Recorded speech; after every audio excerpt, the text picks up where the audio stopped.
ქობულეთში მომხდარი ფაქტის დროულად გამოძიებას ახალგაზრდა ადვოკატები მოითხოვენ. არჩილ კაიკაციშვილმა შინაგან საქმეთა სამინისტროს შესაბამის უწყებასთან ადვოკატირებისა და მონიტორინგის სურვილიც გამოთქვა.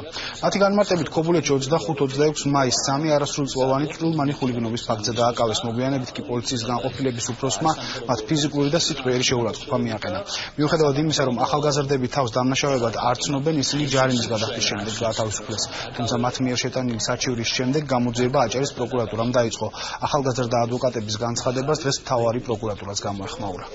ორგანიზაცია ახალგაზრდა ადვოკატები მიმართავს საქართველოს შინაგან საქმეთა მინისტრს ბატონ ირაკლი ღარიბაშვილს, რათა დაჩქარდეს გამოძიება იმ საქმეზე, რომელიც ეხება ქობულეთის პოლიციის თანამშრომლების ქმედებებს.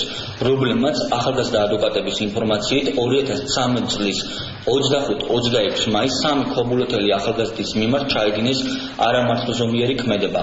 წინასწარი ინფორმაციით სამართალ დამცავებმა ახალგაზრდები დაუმორჩილებლობის ბრალდებით დააკავეს და ადგილი ჰქონდა სიტყვიერ და ფიზიკური ხასიათის მოპყრობას. მნიშვნელოვანია საქართველოს შინაგან საქმეთა სამინისტრომ იმ დანაშაულის განუვლინებას, რომელიც ქობულეთში მოხდა, როგორც სხვა შემთხვევაშიც ახლაც მყისიერი გადაწყვეტილებებით უპასუხო.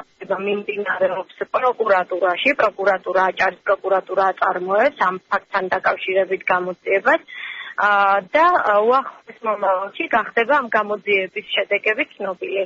ამ ეტაპზე სხვა არაფერი შემიძლია გითხრათ, გარდა იმისა, რომ საზოგადოებას აუცილებლად ვაცნობთ ამ გამოძიების შედეგებს უახლოეს მომავალში.